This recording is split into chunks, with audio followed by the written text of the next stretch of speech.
You would think that it's for the money, of course. I mean, let's just be real. Like, it's definitely about the money, but it kind of waives the behavior of people erratic driving.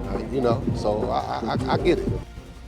Changing behavior or a moneymaker? Maryland recently changed the fines if you get caught speeding by traffic camera.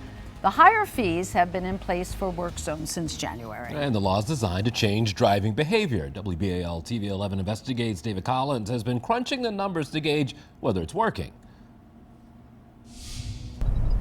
We are driving on 695 next to a highway work zone. WBAL TV 11 Investigates has learned before the escalating penalties went into effect, the number of citations issued declined, and so did the revenue. Now under the new system, although the number of citations are still down, revenues are up by 59% over the same period last year. The faster you go, the more you owe. The goal of the escalating fines is to get people to slow down and have fewer crashes in highway work zones.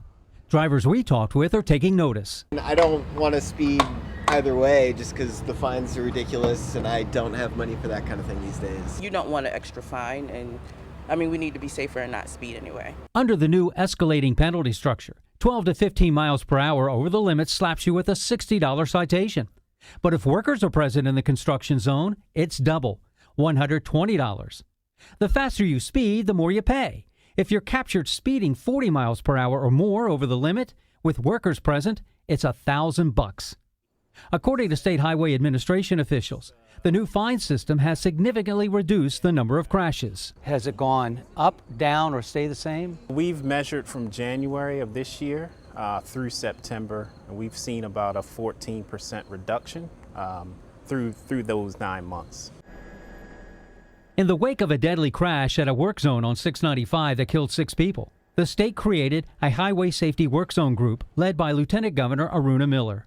Many of the task force recommendations help create laws that increase the number of speed cameras and increase fines for drivers. Is driver behavior changing? National research is out there that establishes that they do lower speeds and they reduce crashes, and we've seen that so far this year. But many drivers believe this is all about money. You would think that it's for the money, of course. I mean, let's just be real. Like, it's definitely about the money, but it kind of waives the behavior of people erratic driving.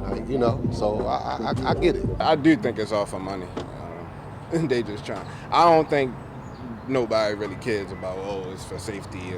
I think it's about money. WBAL TV 11 Investigates has learned from January to June of last year, before the escalating fines went into effect, citations declined by 25%, generating $7.5 million in revenues.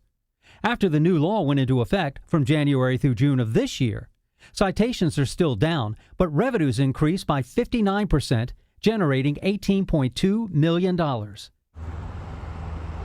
State Highway Administration officials tell us the goal is to reach 0 crashes in construction work zones. It takes everyone for us to reach our goal of 0. Is that possible? That's possible, yes. More automated cameras are on the way across the state, and there are ongoing performance reviews and vendor evaluations. Traveling along 695, for WBAL TV 11 Investigates, I'm David Collins.